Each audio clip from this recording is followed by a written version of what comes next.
SSC GD की परीक्षा को पूरी तरीके से कंप्लीट करने के लिए और फिनिश करने के लिए और आपके एग्जाम को साथों क्रैक करवाने के लिए आज की इस वीडियो में साथों जीके के आप ऐसे 100 सवाल देखेंगे जिन क्वेश्चंस को आपको साथों जरूर देखना चाहिए।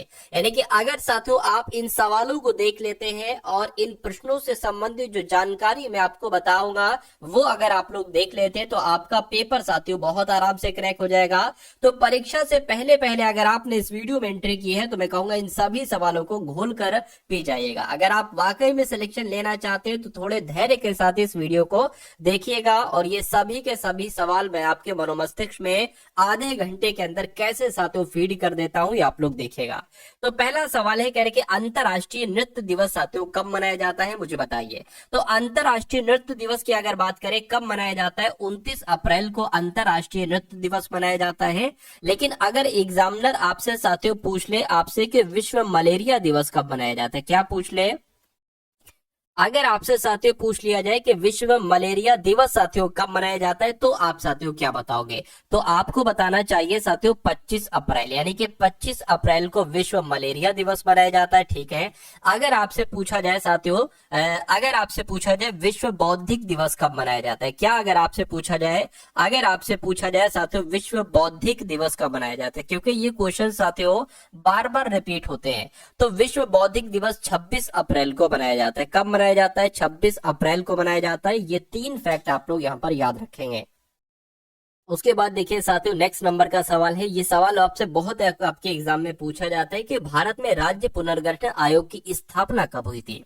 इससे पहले साथियों मैं आपको बता देना चाहता हूं कि अगर आप वाकई में एसएससी जीडी 2024 वाले 25 वाले एग्जाम को क्रैक करना चाहते हैं तो इन 3 पीडीएफ को आप लोग साथियों जरूर पढ़कर जाइएगा। अगर पूरा नहीं पढ़ सकते तो आधा पढ़ लीजिएगा, लेकिन पढ़कर जरूर जाइए, क्योंकि यहाँ पर आपको साथियों पिछली सभी शिफ्ट का आपको सॉल्यूशन दिया जा रहा है। और आपको भी पता है कि भाई साहब एग्जामिनर अब नए सवाल नहीं बनाता है, वो पिछली शिफ्ट में से डिक्टो क्वेश्चन उठा लेता है। तो यहां से आपके जीके के, हिंदी के, रीजनिंग के, मैथ के ये सारे क्वेश्चंस आपको देखने को मिलेगा। और मैं कहूंगा पिछली शिफ्टों में से तो एग्जामिनर तकरीबन 50% के आसपास क्वेश्चंस पूछता है। उसके अलावा आपको साथियों 10 पेपर का सॉल्यूशन दिया जा रहा है, यानी कि जैसे आपका पेपर आएगा नहीं इस बार 80 क्वेश्चन का, वैसे आपको 10 पेपर का साथियों सॉल्यूशन दिया जा रहा है। इसमें भी हिंदी होगी, जीके होगी, रीजनिंग होगी, मैथ होगी। और बच्चों को जीके में बड़ी दिक्कत है, तो जीके में अगर आपको स्कोर ज्यादा करना है, ज्यादा से ज्यादा क्वेश्चन करना है, तो आपको साथियों करंट अफेयर के सवाल करना होंगे। तो करंट अफेयर के सवाल साथियों मैंने 1000 तकरीबन लिए हैं, पूरे साल के 1000 टॉप लेवल के क्वेश्चन। तो जो भी 5 से 6 क्वेश्चन आएंगे वो इसी पीडीएफ में से आपको देखने को मिल जाएंगे। तो ये पीडीएफ आपको सिर्फ और सिर्फ 45 रुपए में दी जा रही है साथियों। डिस्क्रिप्शन में लिंक है एसएससी जीडी पीडीएफ का, उस लिंक पर जाकर आप इस पीडीएफ को साथियों पेमेंट करके प्राप्त कर लेंगे। ठीक है ना। चलिए अब बात करते हैं इस सवाल की, यानी कि भारत में राज्य पुनर्गठन आयोग की स्थापना कब हुई थी। तो 1953 में ही साथियों हुई थी, आपको मालूम होना चाहिए, जिनका आंसर ऑप्शन नंबर बी है। तो मैं कहूंगा आंसर आपका बिल्कुल करेक्ट है। अगला सवाल आपके स्क्रीन पर कह रहे कि भारत में राजनीतिक शब्दावली में आया राम गया राम की अभिव्यक्ति किसकी व्याख्या के लिए लोकप्रिय है। तो किसकी व्याख्या के लिए साथियों लोकप्रिय है, ये आपसे यहाँ पर पूछा जा रहा है, ये आप लोगों को यहाँ पर साथियों बताना है। तो गया लाल इसका सही जवाब हो जाएगा। क्या साथियों, गया लाल इस सवाल का यहाँ पर बिल्कुल आपका सही जवाब हो जाएगा। उसके बाद देखिए एक अलग आंध्र के लिए हुए आंदोलन को क्या कहा जाता है। तो एक अलग आंध्र के लिए हुए आंदोलन को क्या कहा जाता है? विशाल आंध्र, ठीक है ना, विशाल आंध्र आंदोलन कहा जाता है। ये भी आपको साथियों मालूम होना चाहिए। अगला देखिए कह रही 1913 में साहित्य के लिए नोबेल पुरस्कार प्राप्त करने वाले पहले भारतीय का नाम आपसे यहाँ पर पूछा जा रहा है, मुझे बता दीजिए। देखिए रविन्द्रनाथ टैगोर की जब हम बात करते हैं तो रविन्द्रनाथ टैगोर को 1913 में साहित्य के लिए नोबेल पुरस्कार दिया गया था। इनकी किस रचना के लिए नोबेल पुरस्कार दिया गया था? तो साथियों गीतांजलि के लिए दिया गया था। क्या? गीतांजलि के लिए इनको साथियों नोबेल पुरस्कार दिया गया था। ये जानकारी आप लोगों को यहाँ पर मालूम होना चाहिए भाई। बहुत बढ़िया, वेरी गुड क्लास। अच्छा उसके अलावा अगर बात करें, आपसे ये सवाल पूछ लिया जाए कि 1968 में जो चिकित्सा के क्षेत्र में नोबेल पुरस्कार दिया गया था, क्या चिकित्सा के क्षेत्र में 1968 में जो नोबेल पुरस्कार दिया गया था वो किसको दिया गया था? क्या अगर आपसे ये सवाल पूछ ले वो किसको दिया गया था, तो वो साथियों हरगोविंद खुराना को दिया गया था। किसको? हरगोविंद खुराना को दिया गया था। ये भी आप लोगों को यहाँ पर मालूम होना चाहिए। देखिए जितना आपको पढ़ा रहा हूँ ना, जो आपको पढ़ा रहा हूँ वो आप लोग यहाँ पर ध्यान रखेंगे। उसके अलावा साथियों 1983 की अगर हम बात करते हैं, 1983 की अगर बात करें तो भौतिक विज्ञान में जो नोबेल पुरस्कार दिया गया था, क्या भौतिक विज्ञान में जो नोबेल पुरस्कार दिया गया था वो किसको दिया गया था? तो ये भी आप लोगों को मालूम होना चाहिए, चंद्रशेखर को दिया गया था। क्या ठीक ना, चंद्रशेखर को दिया गया था। ये भी आप लोगों को याद रखना है। अगला सवाल आपके स्क्रीन पर करके, खिलाफत आंदोलन का नेतृत्व किसने किया था बताइए? तो खिलाफत आंदोलन का नेतृत्व साथियों अली बंधुओं के द्वारा किया गया था। क्या खिलाफत आंदोलन की शुरुआत कब हुई? अगर आपसे पूछा जाए खिलाफत आंदोलन की शुरुआत कब हुई, तो 1919 में तो इस आंदोलन की शुरुआत हुई थी, ठीक है ना। और खिलाफत आंदोलन का नेतृत्व किसने किया था? अली बंधुओं ने इसका नेतृत्व किया था। उसके बाद देखिए निम्नलिखित में से कौन सी इनपुट डिवाइस नहीं है? देखिए एक होती है आउटपुट डिवाइस और एक होती है इनपुट डिवाइस। आउटपुट डिवाइस और इनपुट डिवाइस की अगर बात करें, ये आपके साथियों देखिए ये ट्रैक बॉल इनपुट डिवाइस है, लाइट पेन भी इनपुट डिवाइस है, टच स्क्रीन भी इनपुट डिवाइस है, ठीक है ना। लेकिन प्लॉटर की अगर बात करें ये इनपुट डिवाइस नहीं है, ठीक है ना। तो आपका राइट आंसर जो होगा वो ऑप्शन नंबर बी होगा। देखिए इनपुट डिवाइस क्या होता है, जैसे कि माउस जो है ना, माउस इनपुट डिवाइस है क्योंकि आपने बाहर से टच किया और इंस्ट्रक्शन जो है वो अंदर की तरफ गया। उसी प्रकार कीबोर्ड की अगर बात करें तो कीबोर्ड भी आपका साथियों क्या है, एक इनपुट डिवाइस है, ठीक है ना। लेकिन मॉनिटर की अगर हम बात करते हैं तो मॉनिटर आपका आउटपुट डिवाइस हो जाएगा। स्पीकर की अगर बात करें तो ये ध्वनि बाहर की तरफ देता है तो आउटपुट डिवाइस हो जाएगा। वैसे ही मॉनिटर इंफॉर्मेशन बाहर की तरफ देता है तो ये आउटपुट डिवाइस हो जाएगा। ये भी आप लोग साथियों ध्यान रखेंगे। अगला सवाल आपकी स्क्रीन पर कह रहे कुल लागत प्रति इकाई उत्पादन लागत को क्या कहा जाता है? तो साथियों इसको औसत लागत कहा जाता है। क्या कुल लागत प्रति इकाई उत्पादन लागत को जाना जाता है किस नाम से? औसत लागत के नाम से जाना जाता है। साथियों अगर आपने अभी तक इस वीडियो को लाइक नहीं किया तो रिक्वेस्ट है आपसे कि वीडियो को लाइक कर दीजिए। और अगर आप लोग चैनल पर नए हैं और आपने अभी तक चैनल को सब्सक्राइब नहीं किया है तो चैनल को भी साथियों जरूर आप लोग यहाँ पर सब्सक्राइब करके बेल आइकन पर क्लिक कर दीजिए। और बता दीजिए कि औपनिवेशिक शासन की स्थापना निम्न में से सबसे पहले कहाँ हुई थी? तो कहाँ हुई थी साथियों? बंगाल में हुई थी। कहाँ हुई थी? बंगाल में हुई थी। राइट आंसर आपका ऑप्शन नंबर बी हो जाएगा। अगला सवाल आपकी स्क्रीन पर कहने के तमिल नव वर्ष को किस नाम से जाना जाता है?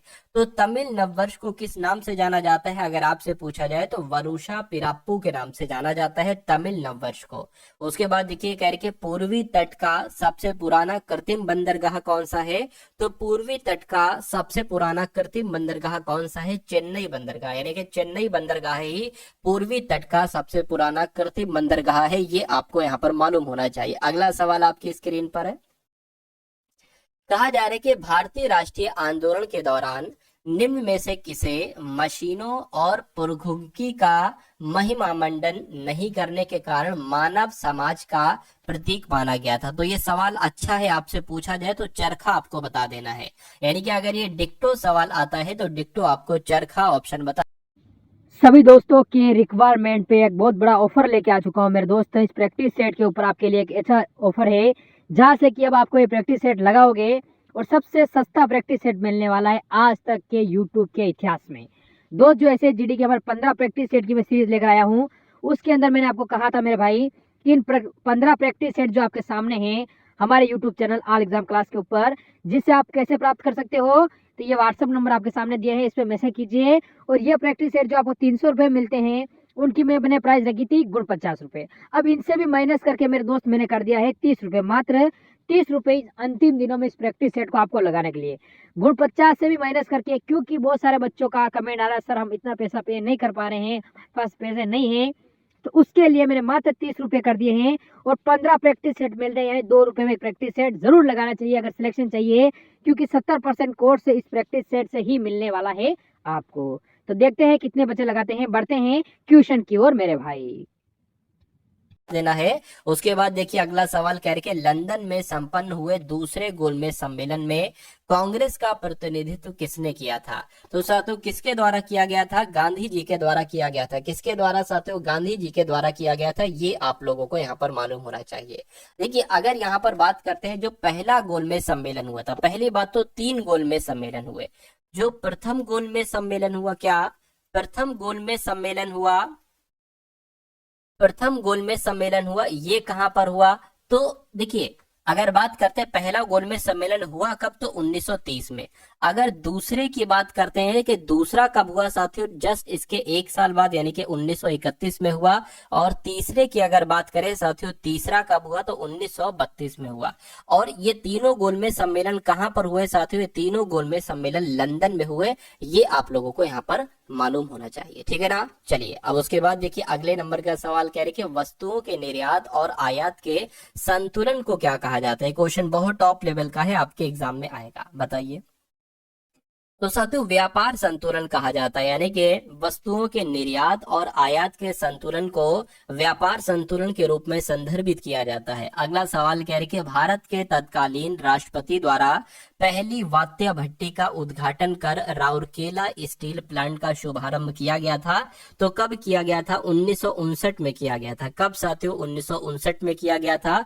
उसके बाद देखिए अगला सवाल आपकी स्क्रीन पर कह रहे कि स्थायी बंदोबस्त को लागू होने के समय वर्धमान के राजा कौन थे? ये सवाल कई बार आपसे पूछा जा चुका है। तो उस समय वर्धमान के राजा कौन थे? तेज चंद थे। कौन थे साथियों? तेज चंद उस समय वर्धमान के राजा थे। अगला सवाल है कह रहे कि तंजावुर का कौन सा मंदिर, कौन से मंदिर में चोल वास्तुकला का उदाहरण है जिसका निर्माण सम्राट राजराज प्रथम ने करवाया था? तो किसकी बात चल रही है साथियों? क्या आपका सही जवाब होगा बृहदेश्वर मंदिर, आपका सही जवाब हो जाएगा। ये आपको मालूम होना चाहिए, यानी कि तंजावुर का जो बृहदेश्वर मंदिर है ना, इसमें चोल वास्तुकला का उदाहरण है जिसका निर्माण सम्राट राजराज प्रथम के द्वारा करवाया गया था। डिक्टो सवाल पूछा जाएगा आपके। अगला सवाल आपके स्क्रीन पर देखिए और बताइए सही जवाब क्या होगा। कहा जा रहा है कि यूनाइटेड नेशन यानी कि यूएन यानी कि संयुक्त राष्ट्र के उस प्रमुख अंग की पहचान करें जो 1994 में निलंबित हो गया था।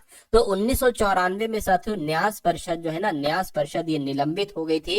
ये आपको याद रखना है, हो सकता हो सवाल आपसे पूछ लिया जाए। अगला सवाल देखिए, कहा जा रहा है कि शेड्स ऑफ सैफरॉन पुस्तक के लेखक कौन है? तो ये पुस्तक अगर आपके एग्जाम में आ जाए और पूछा जाए इस पुस्तक के लेखक कौन है, तो सबा नकवी आपको बताना है। कौन? सबा नकवी आपको बताना है। अगला सवाल देखिए, यूनाइटेड नेशन के 8वें महासचिव कौन थे? तो यूनाइटेड नेशन के 8वें महासचिव साथियों कौन थे? बान की मून थे। कौन थे साथियों? बान की मून थे। अगला देखिए, भारत का 100वां अंतरिक्ष अभियान कब शुरू किया गया था? बताइए। तो ये साथियों कब शुरू किया गया था? फटाफट आप लोग यहाँ पर बता दीजिए। तो सितंबर 2012 में। क्या भारत का जो 100वां अंतरिक्ष अभियान था ये सितंबर 2012 में साथियों शुरू किया गया था, ये आपको मालूम होना चाहिए। अगर बात करें साथियों, भारत ने अपना पहला सैटेलाइट को सफलतापूर्वक अंतरिक्ष में भेजा था। इस सैटेलाइट का नाम क्या था? इस सैटेलाइट का नाम साथियों आर्यभट्ट था। क्या नाम था? आर्यभट्ट था। और इसको कब भेजा था? 1975 में भेजा था साथियों, ये आपको यहाँ पर मालूम होना चाहिए। उसके बाद देखिए अगला सवाल है कह रहे कि संयुक्त राष्ट्र महासभा 21 जून को इस रूप में मनाती है। तो किस रूप में मनाती है साथियों आपसे पूछा जा रहा है। 21 जून की अगर बात करें कौन सा दिवस मनाया जाता है?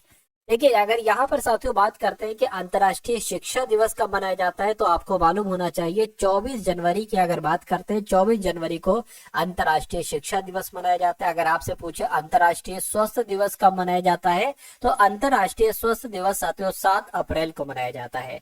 और अंतर्राष्ट्रीय योग दिवस कब मनाया जाता है साथियों? 21 जून को अंतर्राष्ट्रीय योग दिवस मनाया जाता है। उसके बाद देखिए नेक्स्ट नंबर का सवाल आपके स्क्रीन पर है और आपसे साथियों यहाँ पर पूछा यह जा रहा है कि भारत के निम्नलिखित स्वतंत्रता सेनानियों में सीमांत गांधी के रूप में साथियों किन्हें जाना जाता है, यानी कि सीमांत गांधी किसे कहा जाता है, ये कुल मिला के आप लोग बता दीजिए। चलिए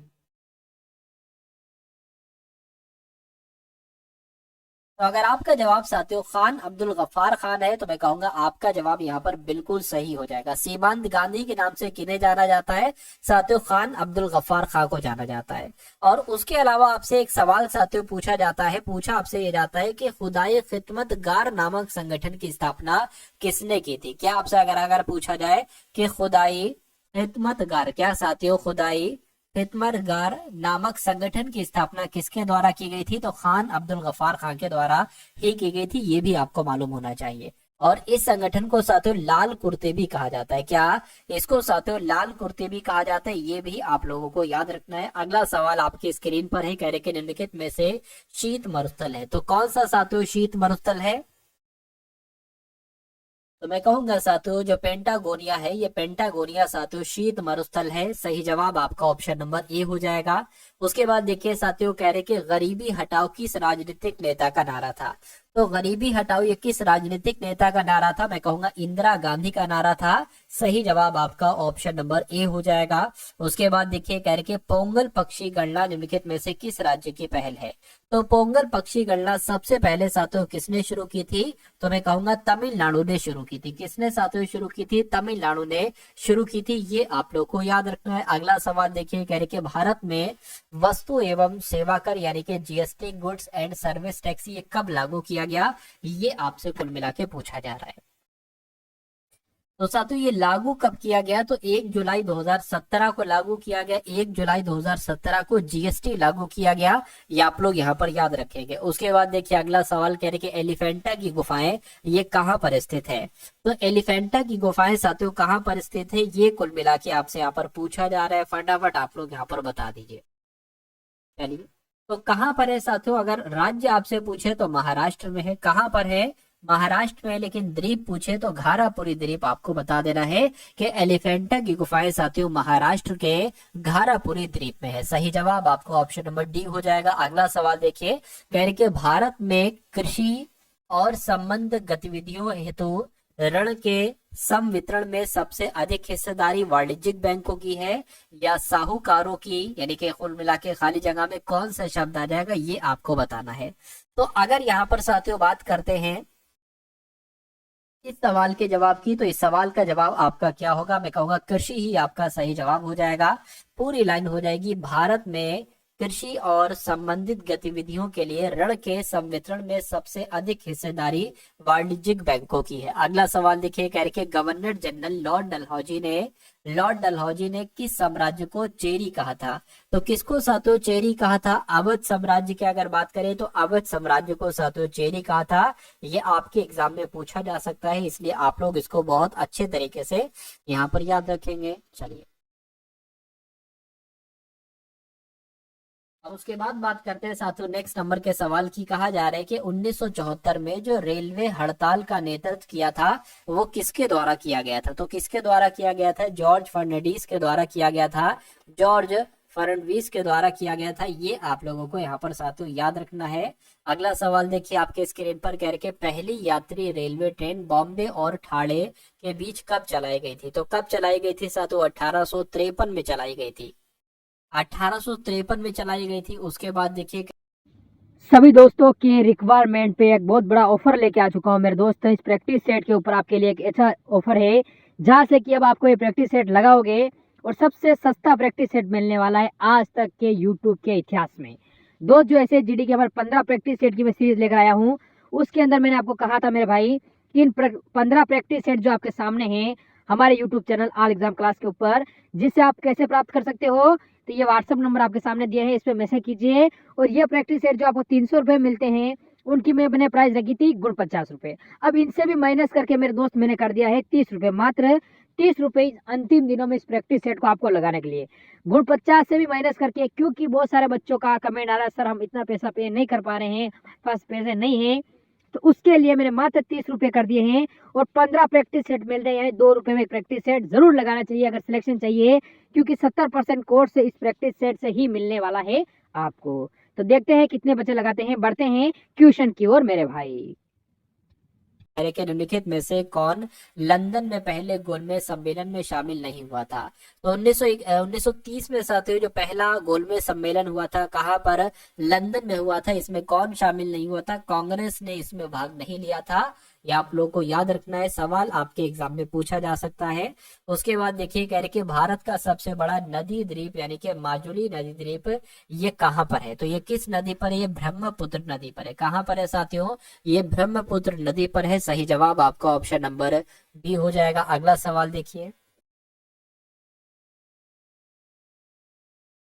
कहने के साथियों प्राचीन स्मारकों और पुरातात्विक स्थलों और अवशेष अधिनियम 1958 के अनुसार कोई भी संरचना, मूर्तिकला, शिलालेख आदि जो कम से कम वर्षों से अस्तित्व हो, यानी कि कितने वर्षों से अस्तित्व हो, उसको प्राचीन कहा जाता है। तो मैं कहूंगा 100 वर्षों से अस्तित्व में अगर कोई चीज है तो उसको प्राचीन कहा जाता है। सही जवाब आपका ऑप्शन नंबर सी हो जाएगा। अगला सवाल देखिए आपके स्क्रीन पर, कहने के भारत का सबसे बड़ा सार्वजनिक क्षेत्र का बैंक कौन सा है? तो भारत का सबसे बड़ा सार्वजनिक क्षेत्र का बैंक कौन सा है साथियों? आप लोग ध्यान रखेंगे, स्टेट बैंक ऑफ इंडिया है। क्या है साथियों? स्टेट बैंक ऑफ इंडिया है। उसके बाद देखिए कहा जा रहा है कि एशियाई विकास बैंक का मुख्यालय कहाँ पर है, बताइए। एशियाई विकास बैंक का मुख्यालय अगर बात करें साथियों कहाँ पर है? फिलीपींस में है। कहाँ पर है साथियों? फिलीपींस में है। ये आप लोगों को मालूम होना चाहिए। उसके बाद देखिए साथियों अगले नंबर का सवाल कह रहे कि ऊंट को रेगिस्तान का जहाज कहा जाता है, इस धारणा से लिया गया है। यानी कि अगर बात करें साथियों ऊंट को रेगिस्तान का जहाज कहा जाता है, ऊंट स्तनधारी होते हैं इसलिए, ठीक है, ये वजह तो नहीं है। ऊंट का कुबड़ होता है इसलिए ये वजह भी नहीं है। ऊंट का उपयोग रेगिस्तान में परिवहन के रूप में किया जाता है इसलिए कहा जाता है ऊंट को रेगिस्तान का जहाज। तो मैं कहूंगा बिल्कुल इस वजह से ही साथियों ऊंट को रेगिस्तान का जहाज कहा जाता है। अगले नंबर का सवाल आपके स्क्रीन पर है, कहा जा रहा है कि 1962 में भारत चीन युद्ध के दौरान त्यागपत्र देने वाले मंत्री का नाम बताइए। तो साथियों क्या मंत्री का नाम था? आप लोगों को मालूम होना चाहिए, क्वेश्चन ये इंपॉर्टेंट है। यानी कि वी के कृष्णा मेनन आप लोगों को मालूम होना चाहिए। 1962 में भारत चीन युद्ध के दौरान त्यागपत्र देने वाले मंत्री कौन थे? तो वी के कृष्णा मेनन थे। अगला सवाल आपकी स्क्रीन पर कह रहे कि प्रसिद्ध संगाई उत्सव पूर्वोत्तर भारत के किस राज्य के द्वारा आयोजित एक वार्षिक सांस्कृतिक उत्सव है? तो किसकी बात चल रही है साथियों? मणिपुर की बात चल रही है। मणिपुर आपका सही जवाब हो जाएगा। अगला सवाल है, कह रहे कि 1922 में गांधी जी के द्वारा असहयोग आंदोलन स्थापित करने के मुख्य कारण क्या था? यानी कि किस वजह से साथियों गांधी जी के द्वारा असहयोग आंदोलन शुरू किया गया था? कुल मिला के आपसे यहाँ पर ये पूछा जा रहा है। तो क्या कारण है? उत्तर प्रदेश में चौरी चौरा पुलिस स्टेशन में उग्र भीड़ द्वारा आग लगा दी गई थी, ठीक है ना, गांधी जी द्वारा। अच्छा, स्थगित जो किया गया था इसकी वजह पूछी जा रही। आंदोलन लक्ष्य प्राप्त करने के बाद समाप्त हुआ था। गांधी जी गंभीर रूप से बीमार थे, गांधी जी को गिरफ्तार किया गया था। तो मैं कहूंगा साथियों स्थगित किस लिए किया गया था? क्योंकि उत्तर प्रदेश में चौरी चौरा पुलिस स्टेशन में उग्र भीड़ के द्वारा आग लगा दी गई थी, इसलिए इस आंदोलन को रोकना पड़ा था। अगला देखिए कह रहे कि भारत में कितने संगठन संयुक्त राष्ट्र के अंग हैं? तो भारत में साथियों 26 संगठन संयुक्त राष्ट्र के अंग है। राइट आंसर आपका डी होगा। भारत के त्रिचरण नाभिकीय शक्ति कार्यक्रम की स्थापना किसने की थी? तो साथियों किसने की थी? डॉक्टर होमी भाभा ने की थी। ये आपको मालूम होना चाहिए। सही जवाब आपका अगर है ऑप्शन नंबर ए के साथ तो बिल्कुल करेक्ट है। अगला सवाल आपकी स्क्रीन पर आपसे पूछा जा रहा है कि महात्मा गांधी ने लॉर्ड इरविन को लिखे अपने त्यागपत्र में कितनी मांगे की थी, जिनमें से कुछ को गांधी इरविन समझौता के रूप में स्वीकार किया गया था? तो मैं कहूंगा साथियों कितनी मांगे की गई थी? 11 मांगे की गई थी। यानी कि गांधी जी ने लॉर्ड इरविन को लिखे अपने पत्र में 11 मांगे की थी, जिसमें से कुछ को गांधी इरविन समझौते के रूप में स्वीकार किया गया था। उसके बाद देखिए world book and copyright day कब मनाया जाता है? तो अगर आपसे एग्जाम में सवाल पूछे तो 23 अप्रैल आपको बता देना है कि world book and copyright day 23 अप्रैल को मनाया जाता है। अगला देखिए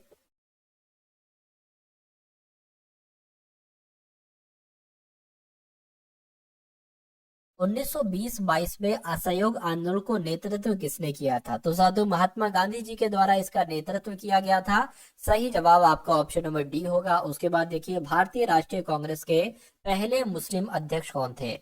तो भारतीय राष्ट्रीय कांग्रेस के पहले मुस्लिम अध्यक्ष कौन थे साथियों? बदरुद्दीन तैयब जी थे। कौन थे? बदरुद्दीन तैयब जी थे। साथियों अगर आपने इस वीडियो को अभी तक लाइक नहीं किया तो रिक्वेस्ट आपसे यह है कि वीडियो को आप लोग साथियों लाइक कर दीजिए। तो आपसे रिक्वेस्ट है इस वीडियो को आप लोग लाइक कर दीजिए साथियों, अभी तुरंत, अभी के अभी। चलिए, तो भारतीय राष्ट्रीय कांग्रेस के पहले मुस्लिम अध्यक्ष कौन हो गए? बदरुद्दीन तैयब जी हो गए। अब उसके बाद देखिए साथियों, नेक्स्ट नंबर का सवाल है, कह रहे कि भारत के अंतरिक्ष कार्यक्रम का जनक किसे कहा जाता है? तो भारत के अंतरिक्ष कार्यक्रम के जनक कौन है साथियों? विक्रम साराभाई हैं। कौन है भारत के अंतरिक्ष कार्यक्रम के जनक? विक्रम साराभाई हैं। अगला देखिए, भारत ने अपने पहले परमाणु बम का परीक्षण कब किया था? तो भारत ने अपने पहले परमाणु बम का परीक्षण साथियों कब किया था? 1974 में किया था। कब? 1974 में किया था। नेक्स्ट नंबर का सवाल कह रहे कि रॉलेट एक्ट पारित किया गया था 1920 में, 22 में, 19 में या 21 में? तो मैं कहूंगा 1919 में रॉलेट एक्ट साथियों पारित किया गया था। अगला सवाल कह रहे कि भारत में राष्ट्रीय पंचायती राज दिवस कब मनाया जाता है? तो भारत में राष्ट्रीय पंचायती राज दिवस तो 24 अप्रैल को मनाया जाता है। कब मनाया जाता है साथियों? 24 अप्रैल को मनाया जाता है। नेक्स्ट नंबर का सवाल है, कहा जा रहा है कि 2011 की जनगणना के अनुसार भारत का सबसे अधिक आबादी वाला राज्य कौन सा था? तो सबसे ज्यादा आबादी कहाँ की थी? तो उत्तर प्रदेश की थी। के बाद देखिए, निम्नलिखित में से क्या कंप्यूटर का एक घटक नहीं? यानी कि कंप्यूटर के कौन कौन से घटक है? एलयू, ठीक है, कंप्यूटर का घटक है।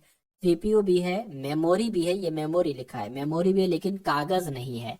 नहीं है तो यही आपका सही जवाब हो जाएगा। उसके बाद देखिए अगला सवाल, कह रहे हैं कि द्वितीय विश्व युद्ध से प्रभावित देशों में बच्चों और माताओं को आपातकालीन भोजन और स्वस्थ देखभाल प्रदान करने के लिए संयुक्त राष्ट्र द्वारा कौन सी एजेंसी बनाई गई थी?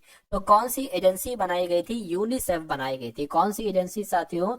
यूनिसेफ बनाई गई थी। अगला सवाल देखिए, कह रहे कि खिलाफत आंदोलन का नेतृत्व किसने किया था? तो शौकत अली मोहम्मद अली के द्वारा साथियों खिलाफत आंदोलन का नेतृत्व किया गया था। अगला सवाल कह रहे कि यूआरएल की फुल फॉर्म साथियों क्या है, बताइए। मतलब यूआरएल की, वैसे तो यूनिफॉर्म रिसोर्स लोकेटर होती है, लेकिन यूआरएल क्या है? तो इंटरनेट पर प्रदर्शित वेब पेज का एक एड्रेस है। तो ये आपका साथियों सबसे सटीक जवाब हो जाएगा। भारत के खिलाफत आंदोलन के बारे में क्या सही है? तो भारत के खिलाफत आंदोलन के बारे में क्या सही है कि ये जलियांवाला बाग के नरसंहार के खिलाफ एक आंदोलन था? नहीं। ये भारत में मुगल शाही परिवार को पुनः बहाल करने के लिए एक आंदोलन था? नहीं। यह पाकिस्तान की मांग का एक आंदोलन था? नहीं। ये तुर्की सुल्तान के समर्थन में किया गया एक आंदोलन था? बिल्कुल साथियों, डी वाला आपका बिल्कुल सही जवाब हो जाएगा। भूगोल का जनक किसे कहा जाता है? तो इराटोस्थनीज की अगर बात करें, इराटोस्थनीज को ही साथियों क्या कहा जाता है? भूगोल का जनक कहा जाता है। अगला देखिए, कह रहे कि नोबेल पुरस्कार देने वाली संस्था स्वीडिश एकेडमी के संबंधित है। तो किससे संबंधित है साथियों? ये साहित्य से संबंधित है। किससे संबंधित है? नोबेल पुरस्कार देने वाली संस्था स्वीडिश एकेडमी, ये साहित्य से संबंधित है। अगला सवाल कह रहे कि भारतमाला परियोजना ये किससे संबंधित है? तो भारतमाला परियोजना ये किससे संबंधित है? तो ये राजमार्गों से संबंधित है। किससे? ये राजमार्गों से संबंधित है। अगला सवाल है, कह रहे कि येलो वेस्ट विरोध किस देश से रूस क्षेत्र से संबंधित है? मतलब जो येलो वेस्ट है ना, येलो वेस्ट विरोध ये किस देश से संबंधित है? तो आपको याद रखना है, येलो वेस्ट विरोध ये फ्रांस देश से संबंधित है। किससे साथियों? फ्रांस देश से संबंधित है। अगला सवाल है, कह रहे कि निम्नलिखित में से कौन सा एक एप्लीकेशन सॉफ्टवेयर है? तो इनमें से कौन सा एक एप्लीकेशन सॉफ्टवेयर है? मैं कहूंगा ग्राफिक्स की अगर बात करें तो ग्राफिक्स एक साथियों एप्लीकेशन सॉफ्टवेयर है। सही जवाब आपका ऑप्शन नंबर ए हो जाएगा। उसके बाद देखिए, कहा जा रहा है कि चंद्रगुप्त द्वितीय के 9 रत्नों में से एक है। तो बताने की कोशिश कीजिए साथियों, क्या आपका यहाँ पर सही जवाब हो सकता है, बताइए।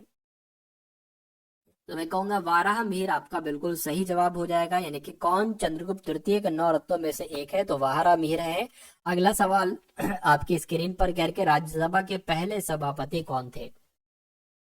नाम डॉक्टर सर्वपल्ली राधाकृष्ण था, और डॉक्टर सर्वपल्ली राधाकृष्ण ही राज्यसभा के पहले सभापति थे। ये आप लोग यहाँ पर याद रखेंगे। उसके बाद देखिए अगला सवाल, के निम्नलिखित व्यक्तियों में से कौन संतूर वाद्य यंत्र से संबंधित नहीं है? तो संतूर वाद्य यंत्र से संबंधित कौन नहीं है? तरुण भट्टाचार्य तो हैं, भजन सोपारी भी है, पंडित शिव कुमार शर्मा भी हैं, लेकिन ये तो सरोद वादक हैं, ये तो सरोद वादक हैं, सरोद से संबंधित हैं, ये संतूर वादक नहीं है। तो मैं कहूंगा राइट आंसर आपका यही हो जाएगा। अंतर सरकार संधि आधारित संगठन कौन सा है जिसका मुख्यालय भारत में स्थित है? तो साथियों ISA आपका यहाँ पर राइट आंसर हो जाएगा। उसके बाद देखिए करके ऐसा माना जाता है कि भारतीय अंतरिक्ष कार्यक्रम कब भारत सरकार द्वारा इनकोस्पार की स्थापना के साथ शुरू किया गया था? तो 1962 यहाँ पर साथियों खाली जगह में आपका आ जाएगा। क्या 1962 यहाँ पर साथियों आ जाएगा। अब उसके बाद देखिए कह रहे कि संघ के मंत्री परिषद में कितने मंत्री शामिल किए जा सकते हैं? तो संघ के मंत्री परिषद में कितने मंत्री शामिल किए जा सकते हैं? लोकसभा के कुल सदस्यों के 15%। तो बिल्कुल साथियों लोकसभा के कुल सदस्यों के 15% ही संघ के मंत्री परिषद में मंत्री शामिल किए जा सकते हैं। राष्ट्रीय ग्रामीण स्वास्थ्य मिशन ये किस वर्ष में शुरू किया गया था? तो ये साथियों कब शुरू किया गया था? ये तो 2005 में शुरू किया गया था। क्या राष्ट्रीय ग्रामीण स्वास्थ्य मिशन ये कब शुरू किया गया था? 2005 में शुरू किया गया था। अगला सवाल देखिए कह रही मात्रा के संदर्भ में विश्व की सबसे बड़ी मीठे जल की झील कौन सी है? तो मुझे बताइए। सुपीरियर झील की अगर बात करते हैं साथियों तो ये विश्व की सबसे बड़ी मीठे जल की झील है। राइट आंसर आपका ऑप्शन नंबर बी होगा। अगला सवाल आपकी स्क्रीन पर है, कह रहे हैं कि एनफील्ड राइफल्स लाने के लिए कौन उत्तरदायी है जिनमें चर्बी वाले कारतूसों का उपयोग होता था, जो 1857 के विद्रोह का तात्कालिक कारण बना था? तो इस सवाल का जवाब साथियों हेनरी हार्डिंग आपका सही जवाब हो जाएगा, हेनरी हार्डिंग। उसके बाद देखिए इंटरपोल के मुख्यालय के बारे में साथियों आपसे पूछा जा रहा है। इंटरपोल का मुख्यालय साथियों कहाँ पर है? ये भी आपको मालूम होना चाहिए साथियों, कहाँ पर है फटाफट आप लोग बताइए। चलिए तो इंटरपोल का मुख्यालय कहाँ पर है साथियों? फ्रांस में है, ये आपको मालूम होना चाहिए। अगला सवाल कह रहे कि हम्पी का विरूपाक्ष मंदिर कहाँ, ये किसे समर्पित है? तो हम्पी का विरूपाक्ष मंदिर तो साथियों भगवान शिव को समर्पित है। किसको समर्पित है? आप लोगों को मालूम होना चाहिए साथियों, भगवान शिव को समर्पित है।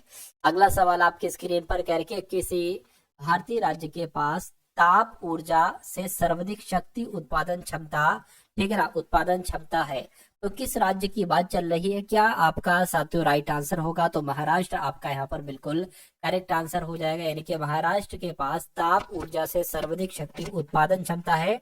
अगला देखिए कह रहे कि निम्नलिखित में से किस एक न्यूक्लियर रिसर्च रिएक्टर का संचालन भाभा परमाणु अनुसंधान केंद्र द्वारा किया गया है? तो साथियों क्या आपका यहाँ पर राइट आंसर हो सकता है? तो ध्रुव आपका यहाँ पर बिल्कुल सही जवाब हो जाएगा। अगला सवाल देखिए आपके स्क्रीन पर, नाट्य शास्त्र जो कि एक नाटकीय कला है, नाटकीय कला के विषय में एक प्रसिद्ध ग्रंथ है, तो साथियों ये किसके द्वारा लिखित है नाट्य शास्त्र? तो ये तो भरत मुनि के द्वारा लिखित है।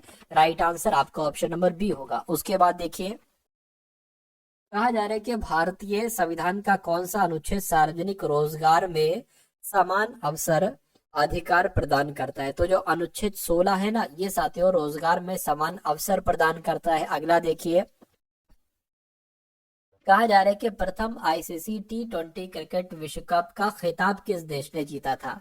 तो अपने भारत देश ने जीता था, ये भी आप लोगों को याद रखना है।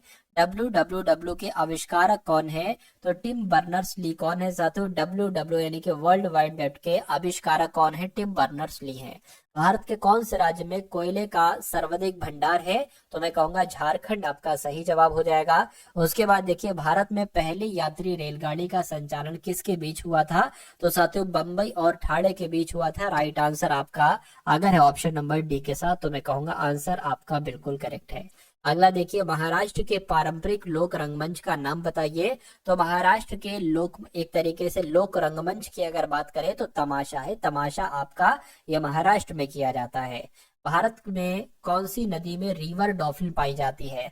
तो रिवर डॉल्फिन की अगर बात करें तो ये तो घाघरा नदी में पाई जाती है। रिवर डॉल्फिन ये घाघरा नदी में पाई जाती है। भारत में जोन बील मेला एक ऐसा मेला है जहां वस्तु विनिमय प्रणाली का उपयोग अभी तक किया जाता है। यह मेला भारत के कौन से राज्य में है? तो यह मेला साथियों असम में लगता है। कहाँ लगता है? ये असम में लगता है। सही जवाब आपका डी होगा। विदेशी धरती पर फहराया जाने वाला प्रथम भारतीय ध्वज मैडम भीकाजी कामा द्वारा 1907 में फहराया गया था। तो साथियों किस देश की बात चल रही है? जर्मनी की अगर बात करें तो विदेशी धरती पर फहराया जाने वाला प्रथम भारतीय ध्वज मैडम भिकाजी के द्वारा जर्मनी में फहराया गया था। कहां पर साथियों? जर्मनी में। कंप्यूटर क्षेत्र में फॉर्टन किसके लिए प्रयुक्त होता है? तो फॉर्टन की अगर बात करें, FOR से फॉर्मूला हो जाएगा, TRAN से ट्रांसलेशन हो जाएगा, तो फॉर्मूला ट्रांसलेशन साथियों इसकी कहीं ना कहीं फुल फॉर्म हो जाएगी। उसके बाद देखिए 1907 में कांग्रेस के नेतृत्व में कौन से सत्र में चरमपंथियों और नरमपंथियों का विभाजन किया गया था? तो क्या आपका साथियों यहाँ पर सही जवाब हो सकता है? आप लोग बताइए। तो सूरत आपका सही जवाब होगा। क्या आपका जवाब होगा साथियों? सूरत आपका यहाँ पर बिल्कुल सही जवाब हो जाएगा भाई। बहुत बढ़िया, वेरी गुड क्लास। अगले नंबर का सवाल आपके स्क्रीन पर देखिए सवाल को, और आप लोग यहाँ पर मुझे बता दीजिए कि आपका राइट आंसर साथियों क्या हो सकता है, बताइए। तो अगर बात करें भारत में राष्ट्रीय विज्ञान दिवस कब मनाया जाता है, तो 28 फरवरी को राष्ट्रीय विज्ञान दिवस मनाया जाता है। नेक्स्ट नंबर का सवाल है, कह रहे क्षेत्रफल की दृष्टि से विश्व का छठा सबसे बड़ा देश कौन सा है? तो विश्व का छठा सबसे बड़ा देश कौन सा है साथियों? ऑस्ट्रेलिया है। उसके बाद देखिए पेरिस स्थित international institute of educational planning संयुक्त राष्ट्र के किस संगठन का अंग है? तो ये तो यूनेस्को का अंग है। किसका साथियों? ये यूनेस्को का अंग है। उसके बाद देखिए चिपको आंदोलन की तरह निम्नलिखित में से किसका लक्ष्य उत्तर कन्नड़ जिले में वनों की रक्षा करना था? तो किसका था साथियों? एपिको आंदोलन का भी उद्देश्य यही था। एपिको आंदोलन का भी उद्देश्य यही था। अगला देखिए भारत के वन्यजीव संरक्षण अधिनियम 1972 में कितनी अनुसूचियां हैं? तो साथियों 6 अनुसूचियां हैं। कितनी अनुसूचियां? 6 अनुसूचियां हैं। उसके बाद देखिए